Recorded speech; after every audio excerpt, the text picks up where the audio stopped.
All right. Yeah. So we're already live on YouTube. Those that want to watch from YouTube, you can check from the WhatsApp group description and you find the YouTube link. I'm also going to be sharing it here. Yeah. So my name is Sentong Mansul, and I'm a Deputy Director of Visionary Minds Empowerment and Development Initiative. Yeah. Now, Visionary Minds Empowerment and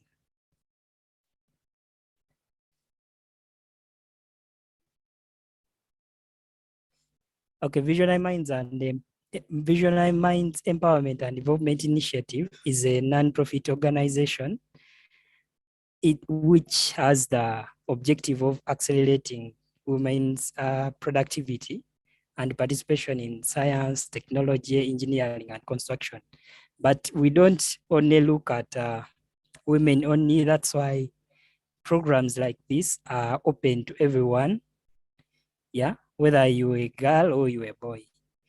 So everyone can benefit from them, though we mostly looking at increasing women's participation in a stake, that is science, technology, engineering, and construction.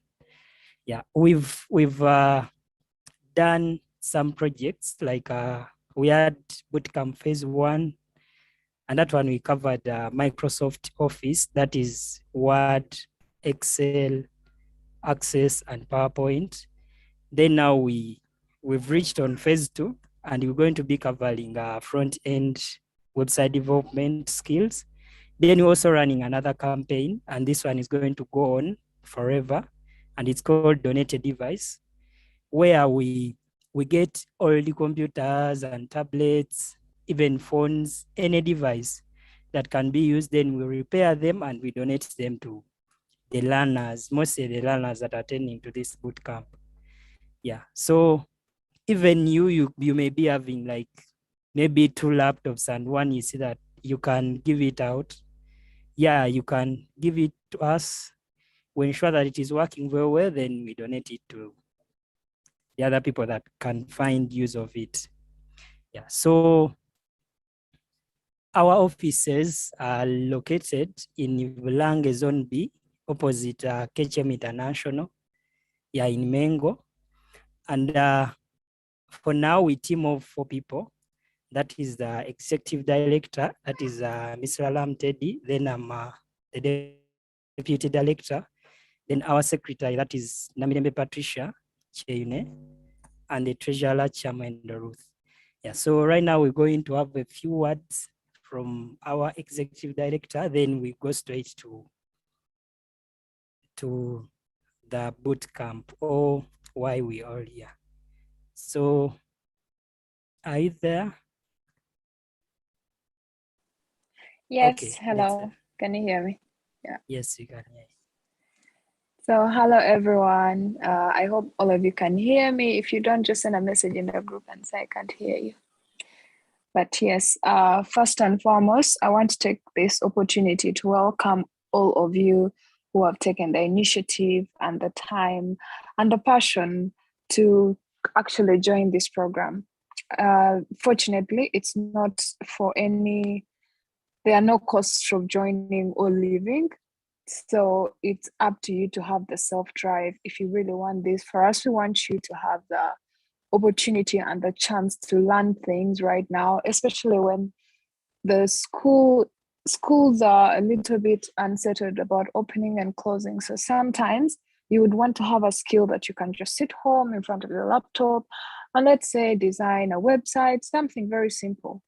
So basically, this bootcamp phase 2, we're looking more into how we can help the school-going children easily access education materials online from home, not having to take a border and drive to your school and pick the holiday package. How about we just build a website for the schools where they can just upload the contents they want, the homeworks, let's say P1, P2, P3, Senior 6, And then students can just go there and download the content. So that is very convenient. And we want to do this at no cost at all.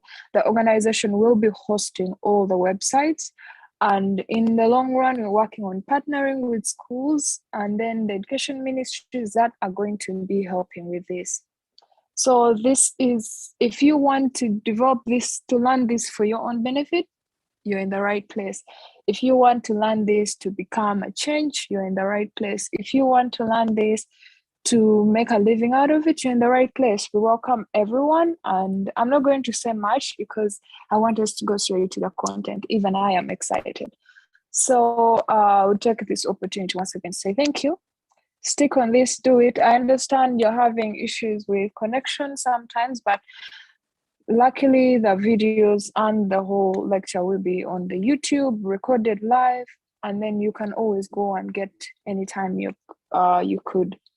So thank you so much, and I'm going to take the opportunity to thank the Mansu, who is going to take us through most of the work. And then I cannot wait to actually go through this with you guys every single Monday, Wednesday, Friday, and Saturday at the same time. So just stay online, and we appreciate you guys so much.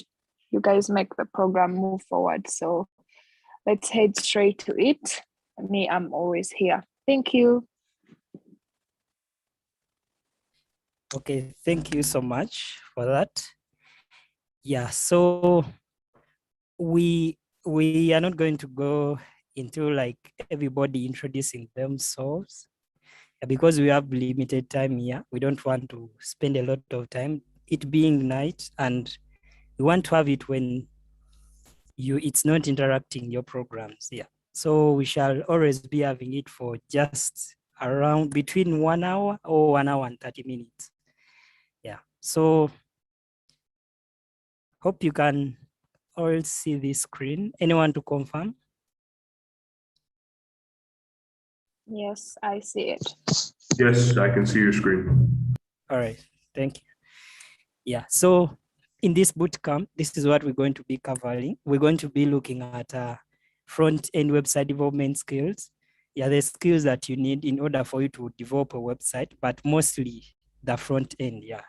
Now we're going to be having a lot of technical terms, but don't overworry about them. We cannot reserve interaction outside or like out of here, like from the WhatsApp group, where you're asking, then plus you can also do your personal research. Yeah. So in case something is not clear, either you can ask from here or you can ask later on. Yeah. So we're going to be covering a front-end website development skills. And those are skills to do with the developing a website, how it looks like, mostly how it looks like, not how it functions, but how it looks like. Yeah. So one of the skills that are required is HTML. Yeah, so HTML it's not a programming language. To make it clear, it's not a programming language. I know we're going to be programming, but HTML is not a programming language. It's a markup language. Yeah, we shall see what the difference is. It's a markup language. Then the name is Ipatex markup language because it deals with mostly that text, then plus also other media. Yeah, so the HT is hypertext, then ML is the markup language. So HTML is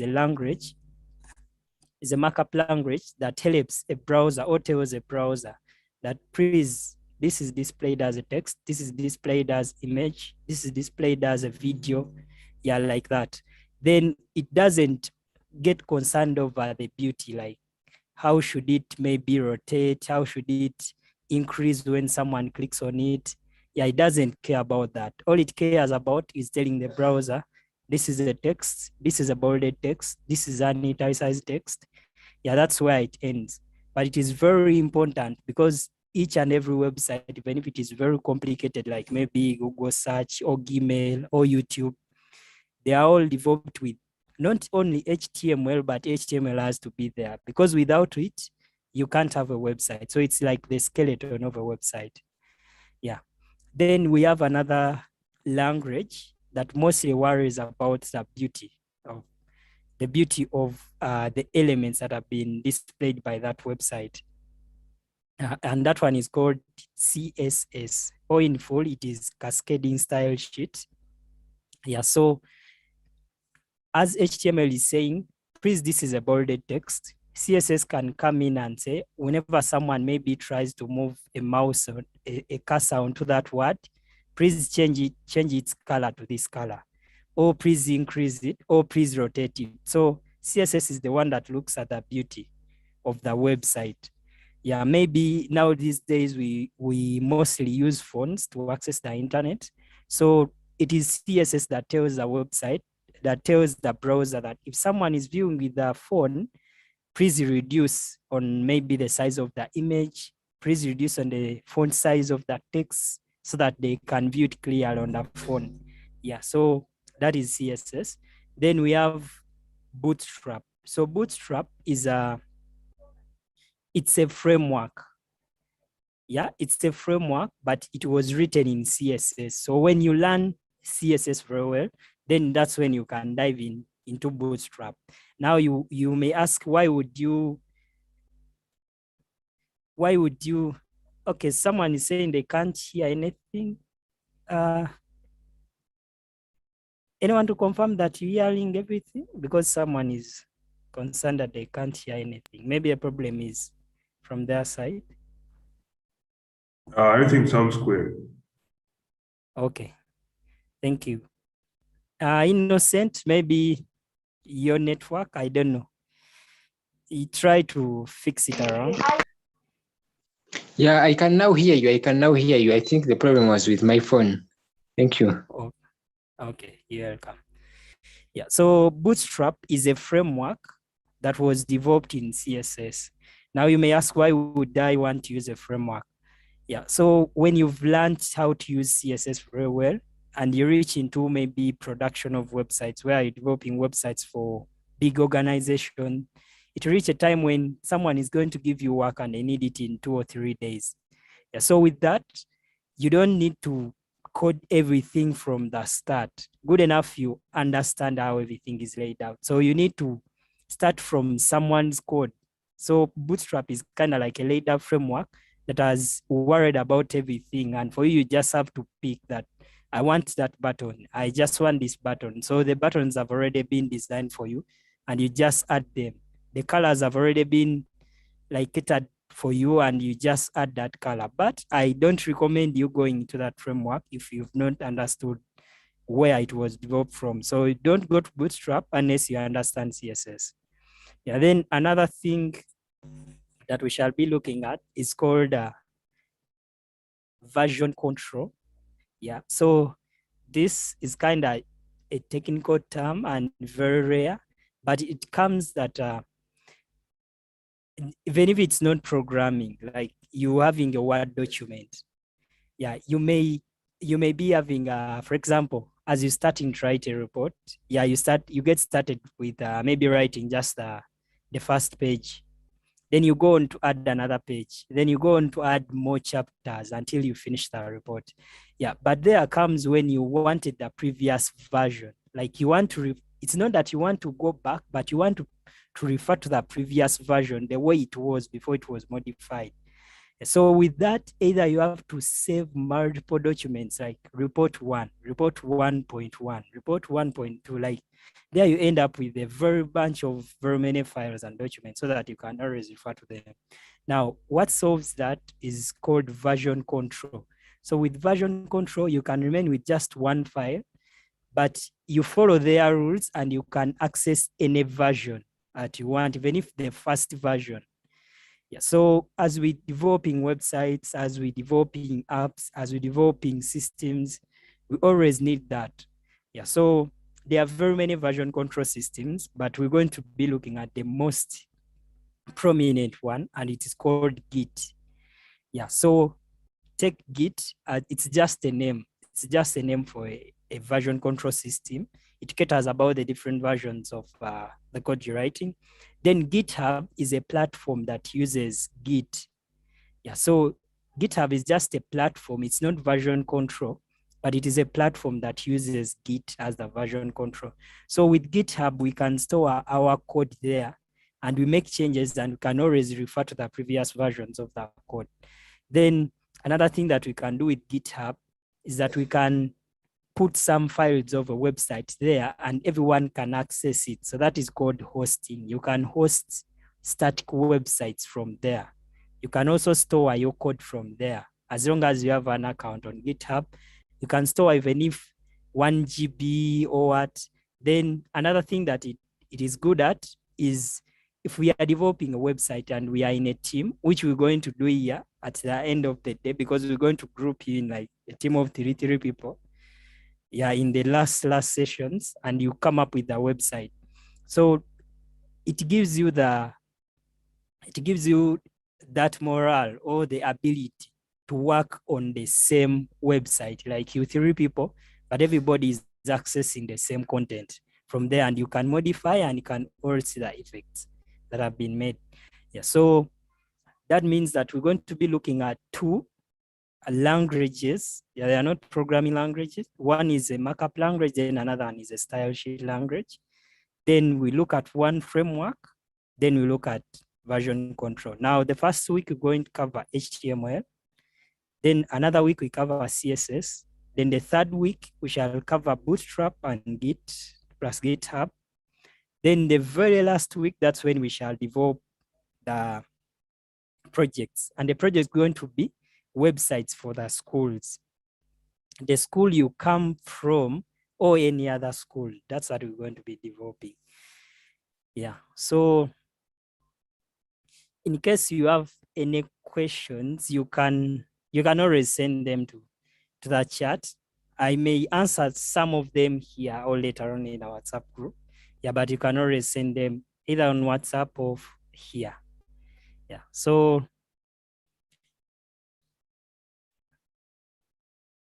now, before we move on to HTML, we're just going to first understand how does the internet work, or like what is the internet? That's what we're going to first understand. So anyone that can tell me what the internet is, just using what we could call a layman's language, like in simple terms, what do you call an internet? Anyone to volunteer?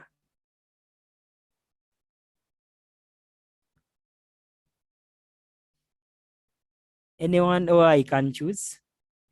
I just need just one person to tell me what, because we've used not the definition, but what do you understand by the term internet? Excuse me. Yes, Kenneth. Yes, please. An internet is a global wide network that allows all sorts of devices around the world, a result of mass cables, computers, databases, and routers, satellites, and Wi-Fi towers that allow digital information and social media apps to be accessed to the public. Okay. Thank you. I thank you, though I think that is so technical. It is very hard for a layman to understand. Anyone that can simplify it? Okay. Now, the internet. Yes, please. Mansoor. Yes, please, you can go on. An internet is a wide network. I can say it's a wide network that can connect to different computers like all over the world.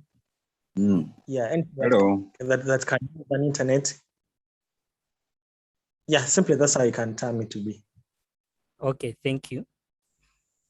Then there was someone else. Okay.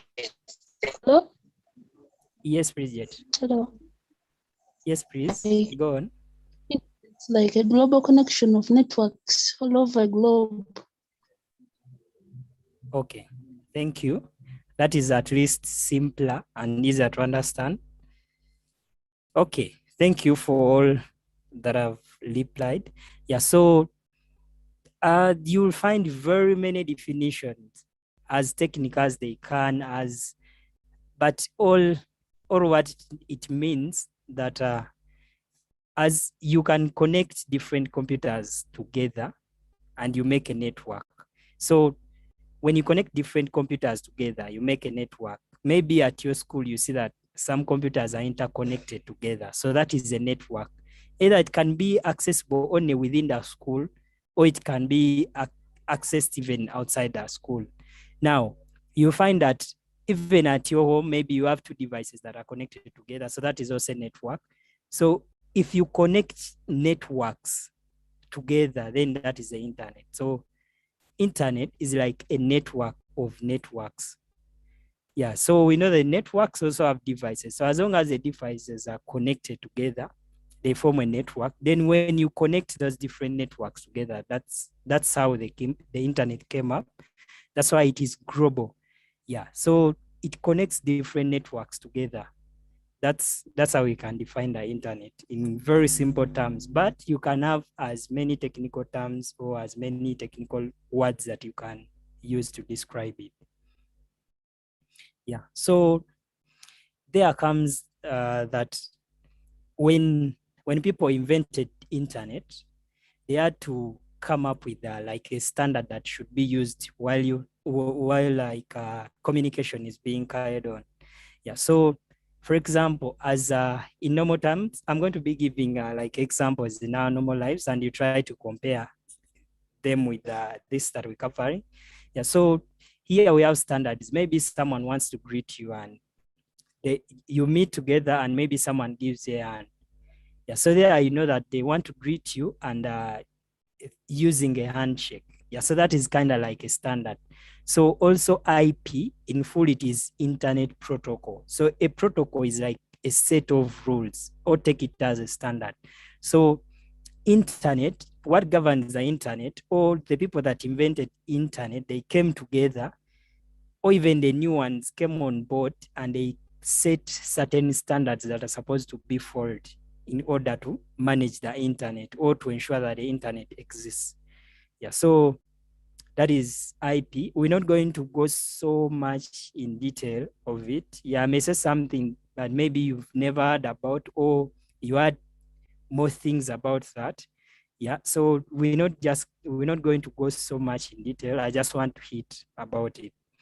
Yeah, so now, as the computers are connected, or as the networks, because it may not just be one computer, they may be just networks connected to each other. So as those networks are connected, it becomes confusing to communicate to just one computer or one network without any unique identifier. So every time you connect your phone to the internet, it gets some address that uniquely identifies it, and that is called an IP address. Yeah, so computers are very familiar with the ones and zeros or numbers. So anything that is connected to the internet gets an IP address, and it will be written in numeric digits, as you could see from the right. Yeah, those are examples of IP address. Now they have different types, which we're not going to go through, the IPv4 and V6. Yeah, but now just imagine you as a human, you want to communicate with someone with a certain IP address. So you realize that that number is too long for a human being to always remember. You may cram one, but what about, like, there are very, very many computers that you would like to talk about too, or the different networks that you would like to talk to. So it becomes very hard for us to cram those addresses. So a technology called DNS, or domain name system, was invented, and its role is just to merge or to transfer those digits that you're seeing on the right to the words that we can easily remember. Now you can see that I can easily remember google.com, but it is very hard for me to cram 172.217.170. Yeah, so there comes that every address, or even every device that is connected over the internet, has an IP address. So instead of going to google.com, when I type this in a web browser, it will come to google.com. Yeah, now I'm going to be doing this as demonstrating, so that we can, it's not just a matter of just presenting. So I'm going to open a browser. Maybe let me open any browser that I have here. And I copy in that address and we see what happens.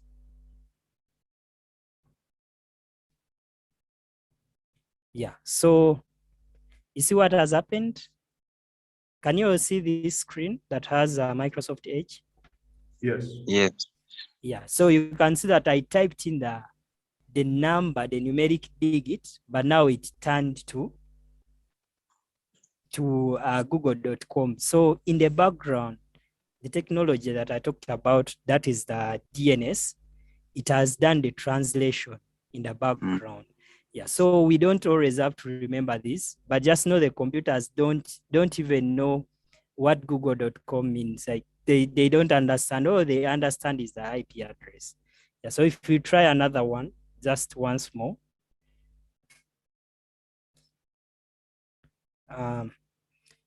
Okay, I think I left out some number. We're going to even look at these ones, like the issues that you may get as you connect into the internet.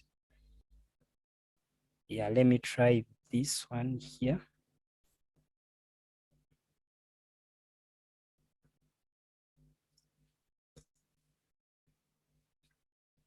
Okay.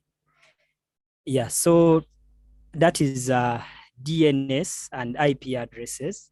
Like instead of us cramming these IP addresses, we can understand these ones easier. Like I can remember apple.com, that is a website for Apple.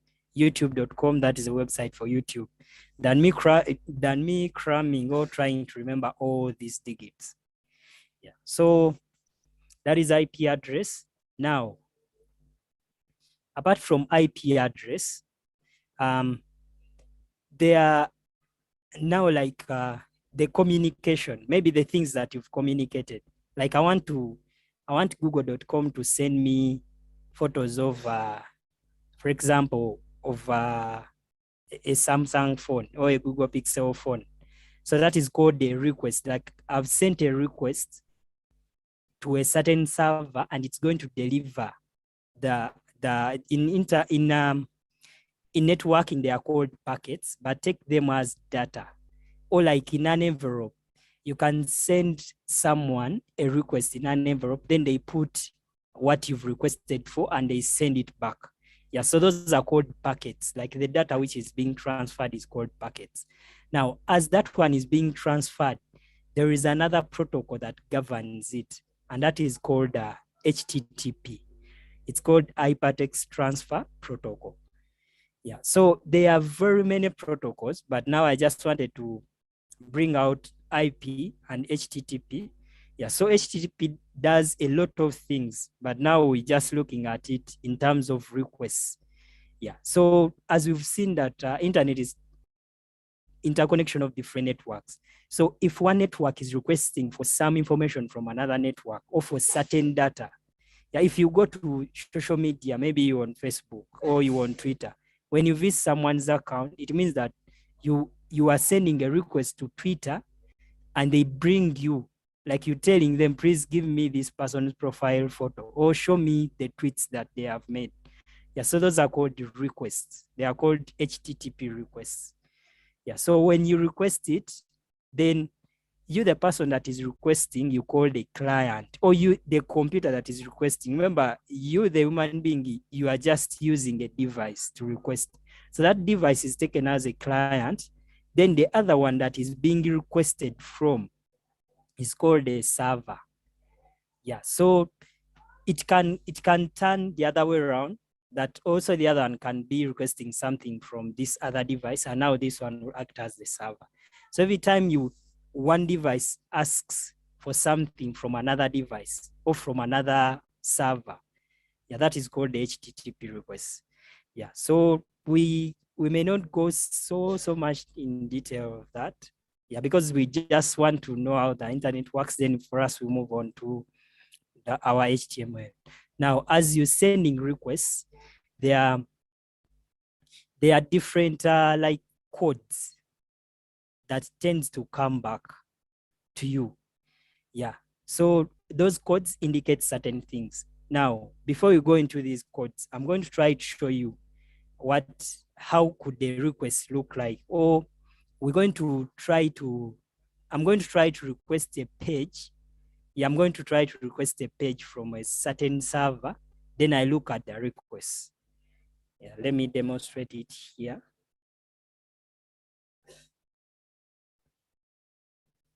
Yes, can you all see this here?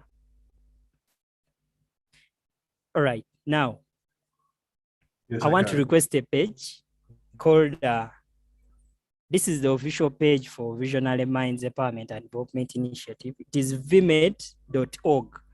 Yeah, so now we've known that there is an IP address that is attached to that, just that this is a domain name that we can easily remember. Yeah, so when I tap enter, there will be some small time, like it is not, you can't even know it, maybe 1 second or 2 seconds, depends on how fast that website is. Yeah, but in the background, there is a lot that has been happening. Now, how do you know that? Yeah, you can click on this button on the far right. Then you go to more tools, then you open developer tools. So developer tools are like tools that give more power to a developer. Yeah, we're going to see what can you do with those developer tools. So for now, for us, we're interested in requests. Yeah, so I'm going to refresh this. Then I show you how many requests that have been sent in order for me to get that page of vmedi.org. Yeah, so I'm going to refresh this. Sorry, okay. Now you could see that there are some things that are running, right? That they are running very fast. If maybe I change to another one like google.com.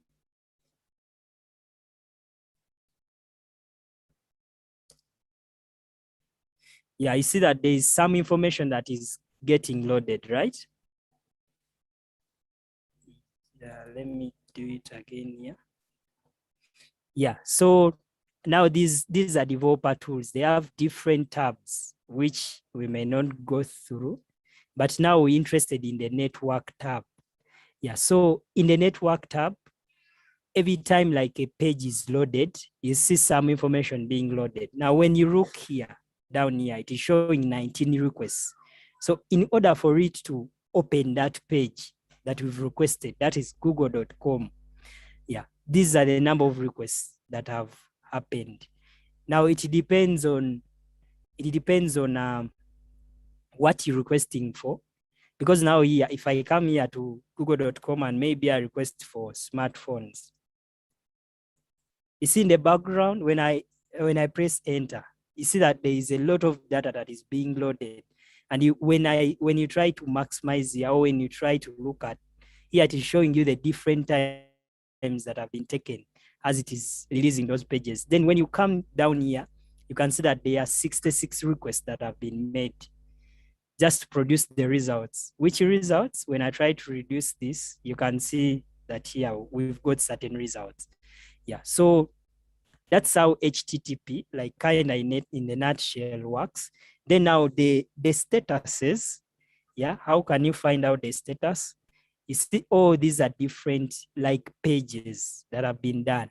Like the first one was a query that was made in Google search. You can see that when Google is making like a search, you can look at this portion that is showing search, then question mark and Q, then equal to, then it types the word of what you're searching for. If there is a space, it adds plus. Yeah, so that is called querying. It's querying from Google's server and it is bringing back the results.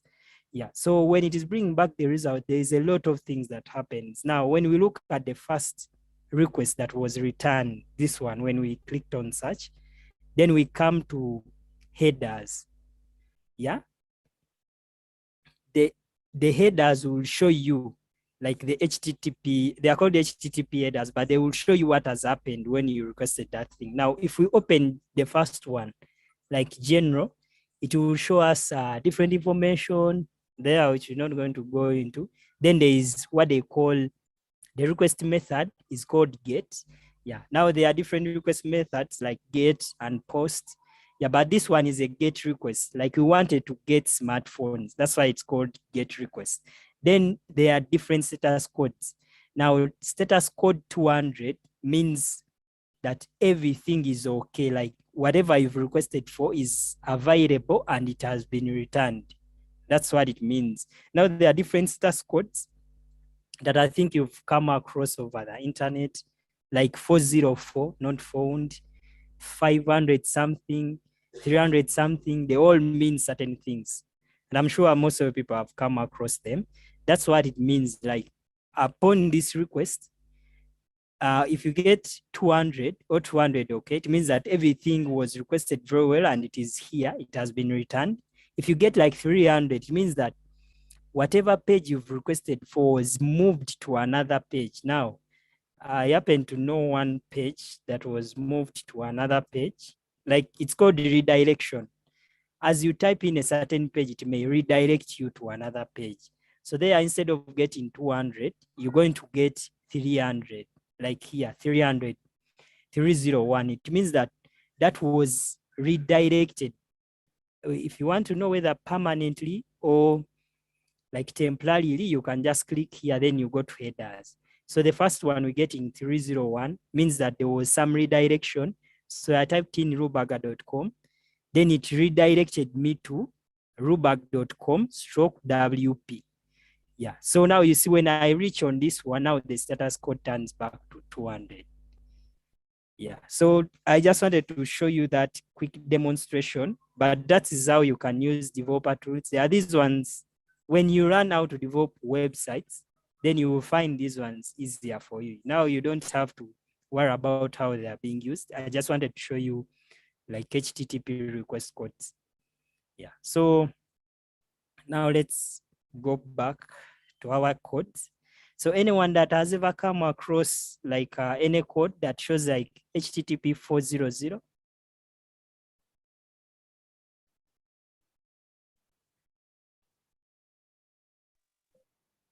Anyone? Oh, like 500? Me, not really. Maybe if I encountered it, but I never minded about it. Okay. Yeah. So now these are different HTTP codes and what they mean. If you find one that starts with 1, like 100, it means that it's just giving some information. Eh? Yeah. Then the one that starts with 200, it shows a status. It can be 200, it can be 201. Yeah. Then the one that starts with 3, it can be 300, 301, 302. It shows that there was some redirection. Something you requested for was moved to another location. That's what it means. Then 4 and others like 400, 404, it means that there is a problem from your side. Maybe you've typed in a wrong address. So there I will get like a 404. For example, let me type a wrong address here. Like instead of google.com, let me type 3 zeros, because unless someone bought this domain, I don't think it exists.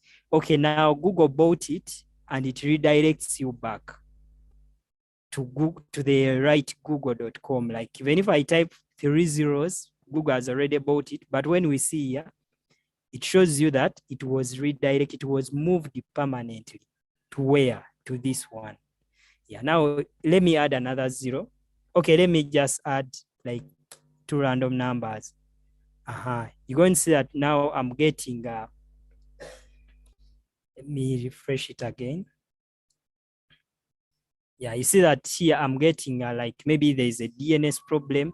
Then sometimes if you find that that domain is there, but now you've typed in something that doesn't exist on that domain, there it will bring for you a not found, 404 not found page. Yeah, so those are status codes in a nutshell.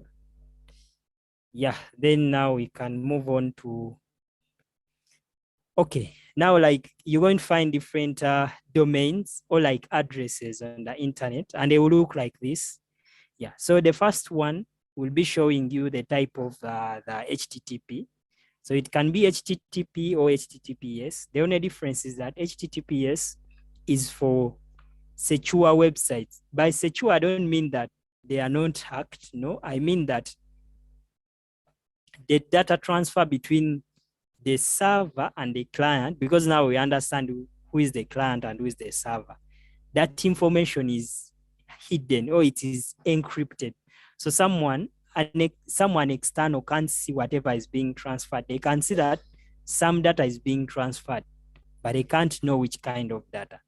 So it is always better to have your domain to have HTTPS. Yeah, we shall see how you find out, but it will always have a lock, like a sign of a lock. Yeah. Then the next one, like www. Yeah, that one now no longer, it's just a web, like World Wide Web. It's not the internet. Actually, web is not the internet. It's just like part of the internet. Yeah. So World Wide Web is kind of like, it was mostly used for websites. So it's kind of what was governing that web. But right now, even if you don't add it, www, your domain address is eligible. Then the one here, which is VMEDI, that is the name of that domain. Then the last one is the domain extension. So this one, it depends whether it's for an organization, it's better use .org. If it is just for commercial purposes, you can use .com. It is for like to do with internet and IT, it's better use .io. So this is just an example of a domain. For the people that are not familiar, that's what I wanted to show you. Yeah, so that was just a quick introduction to the internet, and right now we can dive into our HTML.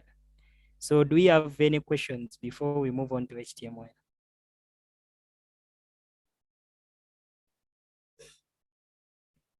All right, if you have any questions, you can send them in the chat. Yeah, so now the information, like whatever I've covered, even if it has confused you, don't worry about it.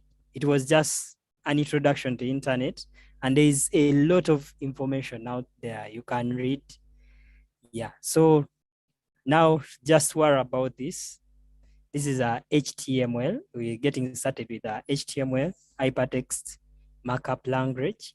Yeah, I already explained it, what it does. Yeah, so all it does, it tells the web browser. Remember, a web browser is what we use to navigate the web. Yeah, so it tells the web browser that please, because a file or like whatever page is being that you're requesting for, maybe if you type in google.com and it brings that page, that is just a file or a document that is stored on the server, but those servers are at google.com. Yeah, so when you type in google.com, it brings back one of the files, and that is .index. We're going to see it is index.html. That is always the first or the home page. Yeah, so whatever was written inside there, like the way you see Google, like on top, it will be having Google, that is a logo. So now that means HTML is the one responsible to tell the web browser that please, this is a logo. Then its source is located here.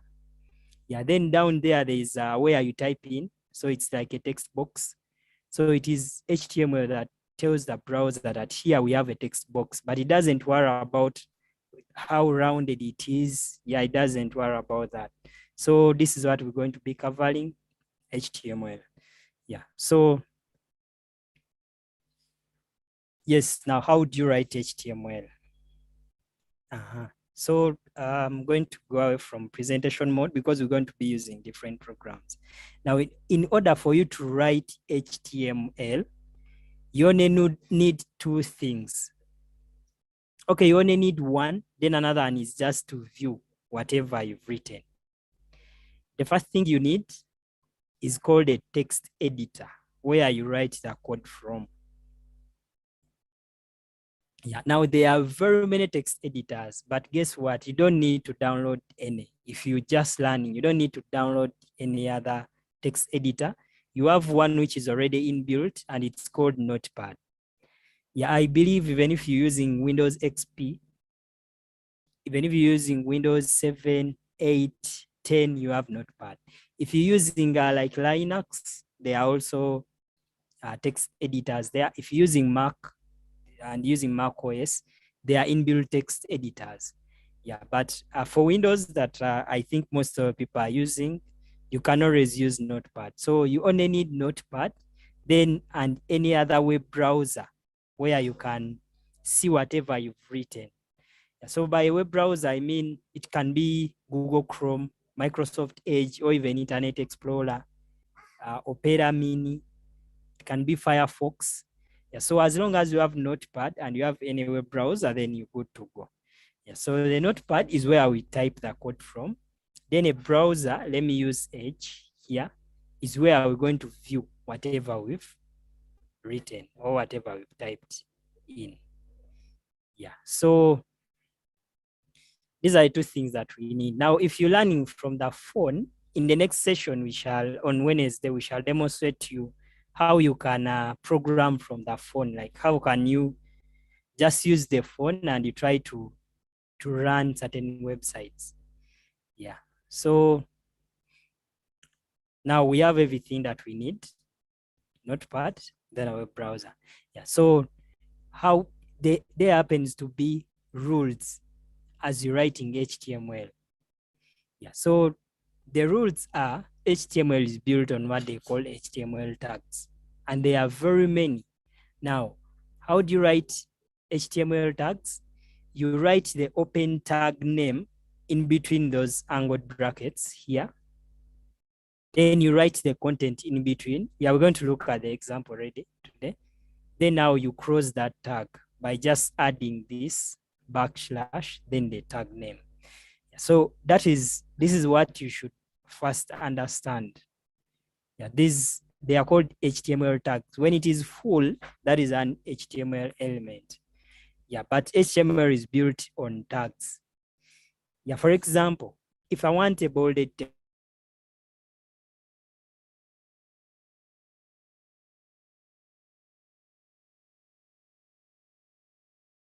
write whatever I want to bold in the middle, then I cross it like that, and you're done. Those are the tags. Yeah, we're going to look at them later on in the practical demonstration. Then another thing that you may need to understand is called HTML attributes.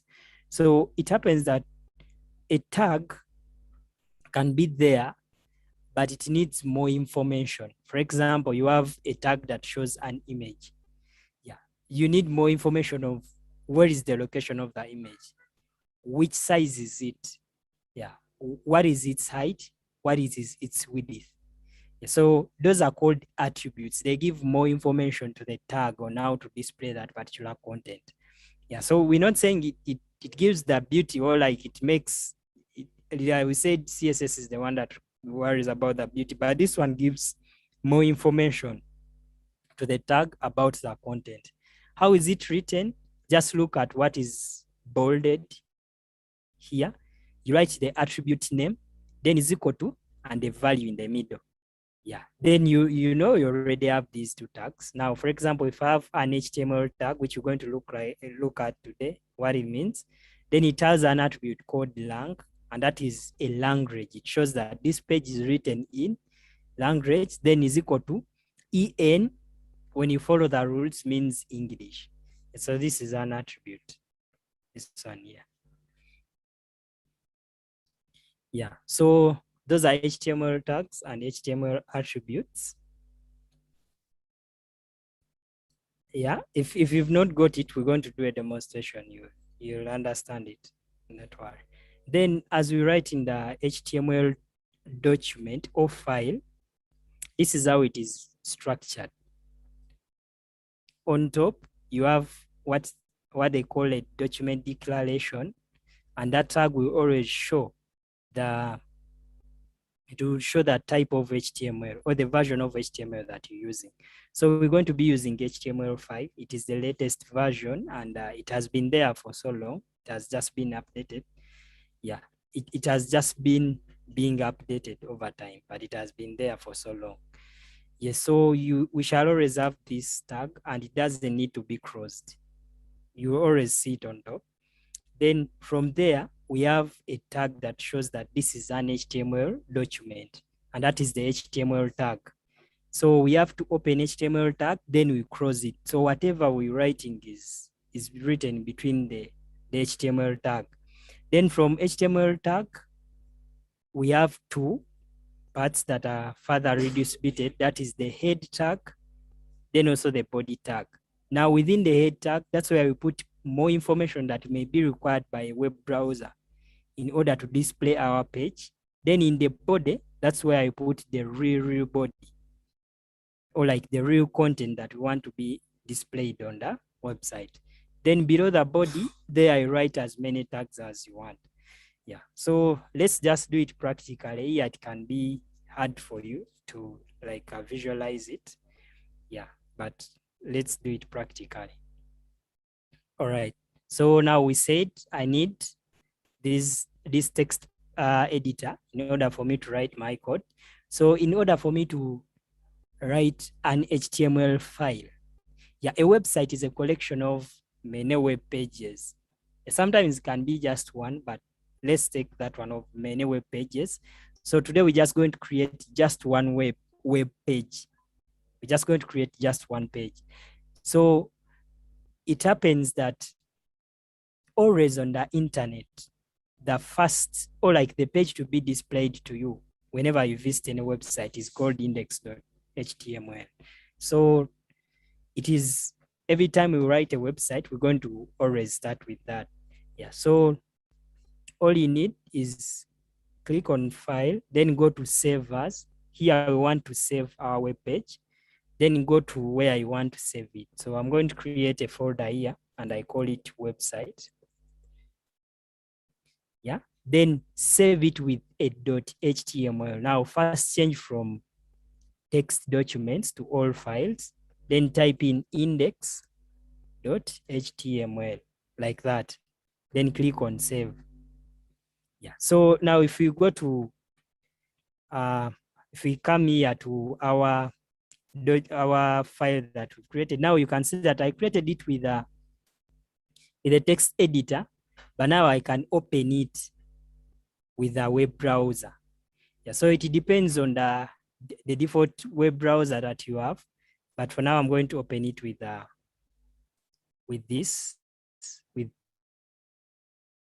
Microsoft Edge. Yeah, then I bring back my Notepad here. Okay, can you all see these two, Notepad and Microsoft Edge? Yes, I can. Okay, so whatever you write here, we're just going to refresh and see what happens here. So now I'm going to write without following HTML rules. I type in VMEDI organization. So let me first increase on that.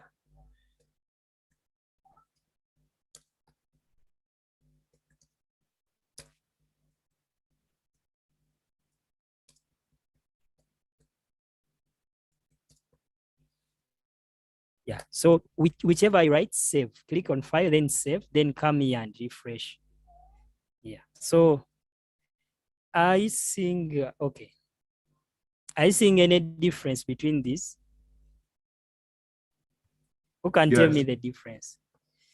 Yes, please. That whatever you write in the Notepad is all put in one line on the website.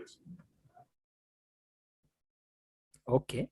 Anyone that has observed anything?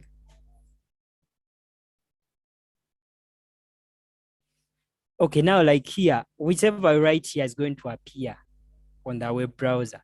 But now I've not followed the rules that HTML like talks about. So here, even if I have very beautiful content and I lay it out here, it will not be displayed. Like a web browser will not understand. We just know that that is just a simple text. And so now we have to follow HTML rules. And which are the rules? Yeah, we go back to the other DOM, the document object model, the one in HTML, which was a bit confusing. This is how they write it. You start with a document declaration. Like this tag shows, it tells the web browser that whatever I'm writing is in HTML5. And how is it written? It's written doc type to mean the type of the document, then type in HTML like that. Yeah, don't write it's unique on its own. It doesn't have a closing tag. So that is the one that shows the web browser that, please, whichever we're writing is written in HTML5. Yeah, now there are others, there are document declarations for like HTML4, for XHTML, what, very many XML. Yeah, but now we're writing HTML5. So when I refresh here, nothing happens. Yeah, because I've not written anything in the body. I'm just still telling the web browser what it needs to display my content. Yeah, so after that, we said we have what they call HTML tag. So this one will show that this is where my HTML content starts and this is where it begins. So it means that we shall need to have a closing tag for HTML like that. So the other one is open tag. This one is a closing HTML tag. So whatever you're writing should be between this HTML tag. Everything you write should be between that. Now we looked at the document object model, or the other photo, this here in PowerPoint. This is what we're trying to come up with. This is the document declaration that we've looked at. Then we have the root element, that is HTML. So we said it is divided into two, head and body. So we're going to write the head tag, then also the body tag. Yeah, so we go back to this and this here. So we have the head tag, which needs to be opened and closed. And this one will have all the content that is required to be understood by a web browser before the body is displayed. It will be written between those two, between that tag, the head tag. Yeah. Then the real body of our page will be written between the body tag. Now, HTML is not case sensitive. Even if you write in capital, even if you write in small letters, it will all mean the same thing. Yeah, but I recommend you to stick with the small letters. Yeah, so now I guess you can see what we're trying to come up with here. So we've done this, we've done this, we've done this one and this. Now that means we're ready to start writing content. So let me go back and I write any content, but it's not going to be following the HTML rules. Yeah, like here. So everything which is written to be displayed on a web browser is written between the body tag. Yeah, so I'm going to give more space here, but let me bring it back like that. Yeah, so whichever is written between this tag will be displayed here. Then whichever is written here between the head tag, guess what? It will not be displayed, but the web browser will use that information. We shall see where we use things in the head tag. That is, if in case you are linking to an external document like a CSS, now in case we're linking to a document that gives beauty to this page, we have to write its source here between the head tag. Another thing that we need to write between the head tag is called the title. So you can see the title now here. What we have is index.html. That is the name of the file, but you never see websites having index.html as their title. They have real titles. So we're going to add a title. So this is how you write the title tag. Then you write the name of the title here. So I'm going to call it my first website. I save by either Control S or click there, then save, then come and refresh here. So now here what has changed is just the head, the title, that is my first web page, but nothing is displayed in the body. Yeah, why? Because we don't have anything in the body. Now let me just write without following rules, and I just say hello world like that. I save by pressing Ctrl S, then I come back here and refresh. Yeah, then we see that it is being displayed. So now you already have a web page. Yeah, so we're going to look at only 2 tags, like just only 2 tags for demonstration.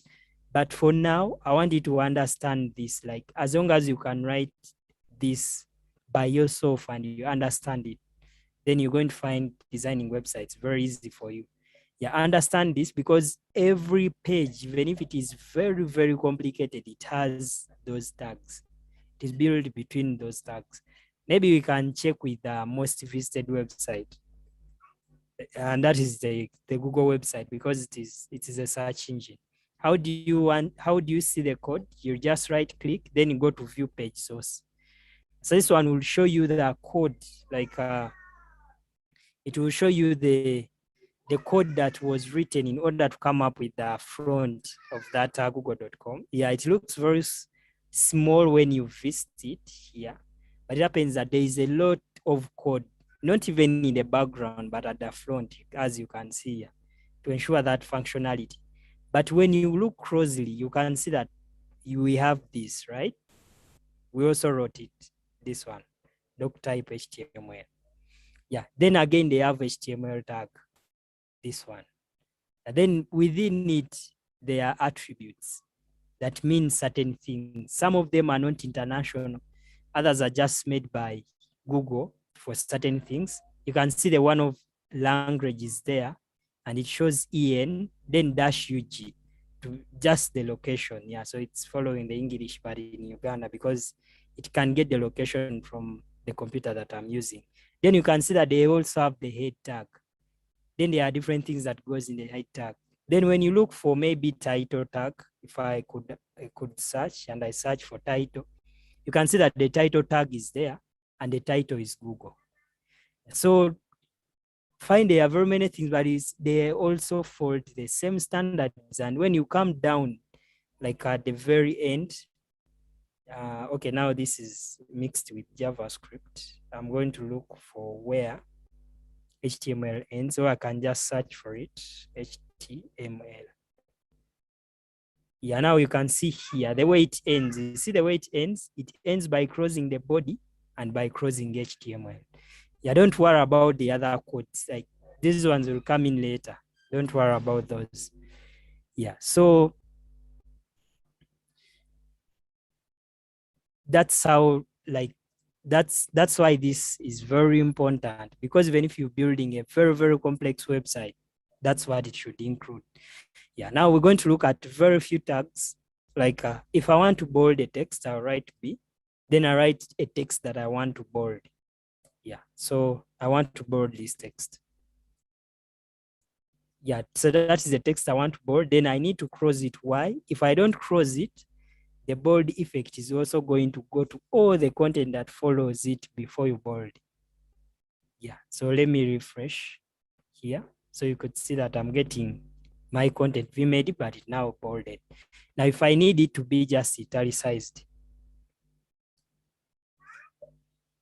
I'll instead use I for italicized. It can be small or capital, but we said let's stick with small.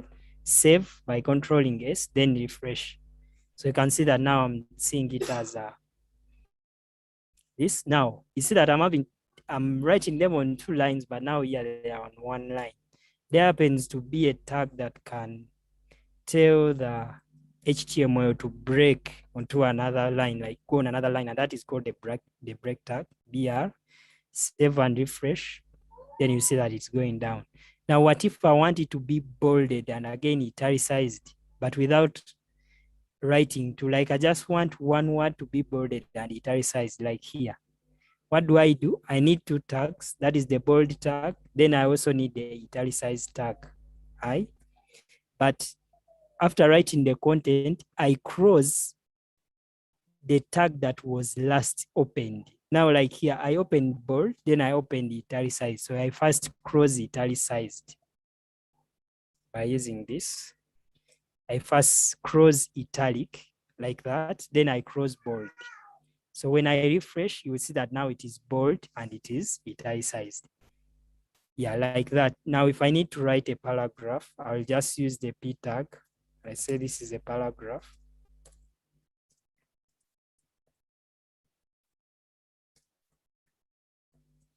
Yeah, then we cross it. Save, refresh. Yeah, like that.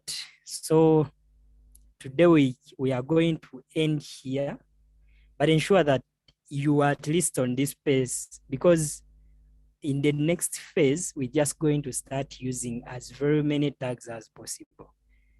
But you have to understand this, especially the one I called the document object model, like how this is organized. We said you start by having a document declaration, and that is doc type HTML that shows that we're writing in HTML5. Then open the HTML tag, then close it. Yeah, then after that, open these tags, head, then the body tag, close it. Yeah, at least understand these ones. Then you know that between the head tag, we have the title and very many things, but for now, just know the title. Yeah, then you write your title like that. Then now expand this and you start writing your body between here. Yeah, so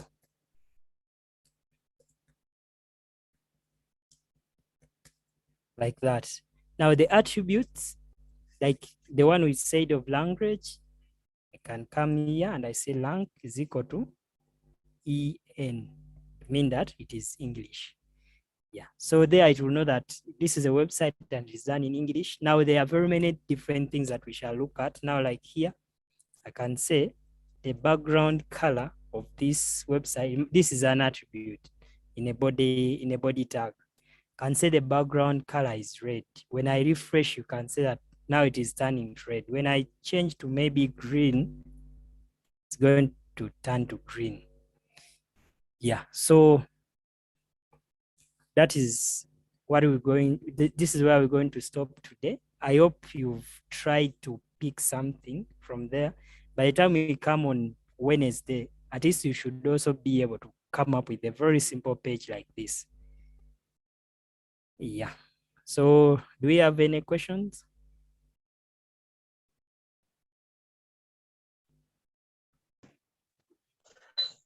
Mine is not a question, but it's a vote of appreciation. I really thank you for the time. It was worth it.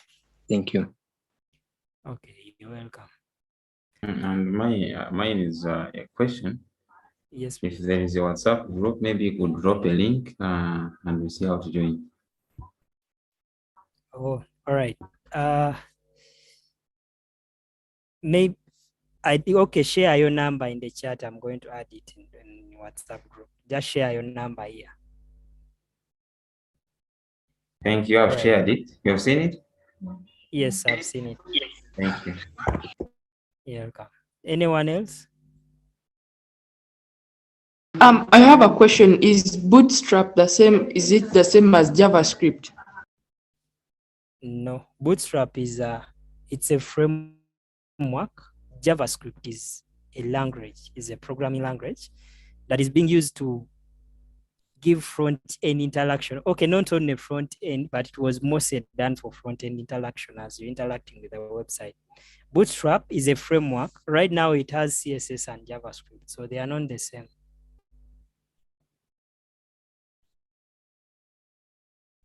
Also, anyone else?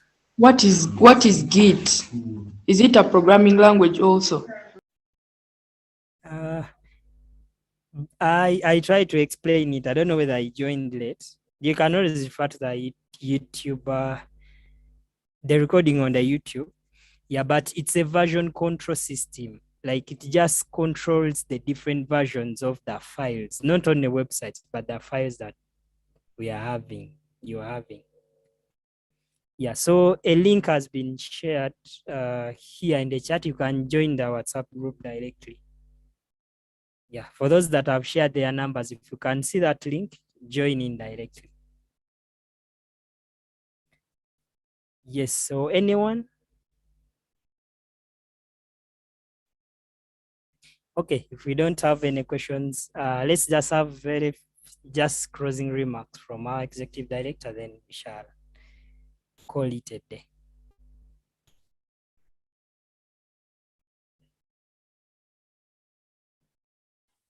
So hello once again.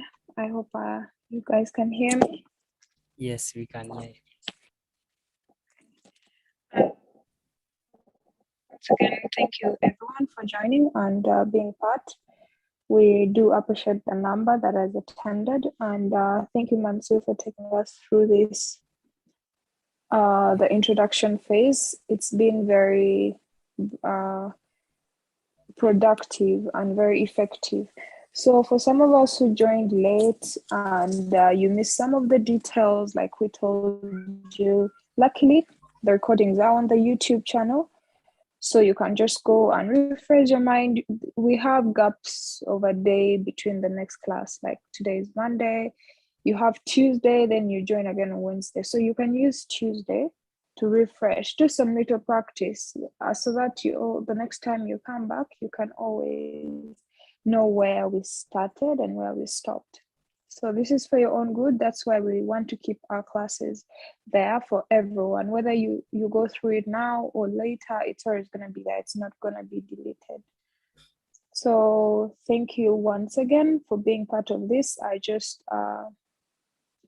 would love to let you know that you can always be part. And please kindly share with your friends. There are people whom we cannot reach everyone right now because let's say we haven't reached out to a bigger audience, but we want as many people as possible to join. It's completely free. No one is going to ask you for money or anything. So whoever is interested and has the potential to join, you're welcome to join. For our next phases, it's going to be in person. So we're going to have it organized, laptops and internet and everything for you guys. And then all you have to do is just come and attend and eat food.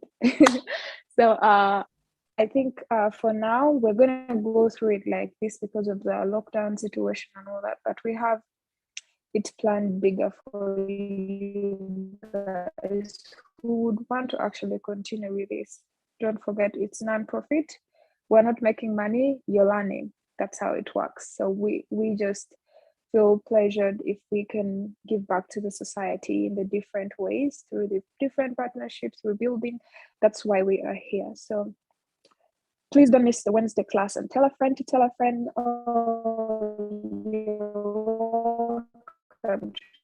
During the whole clan.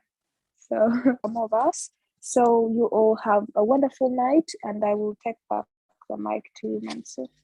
Thank you. All right. Thank you for that. Yeah, I would wish a good night to everyone. We meet on Wednesday, but keep on interacting via WhatsApp for anything. Okay, have a good night too.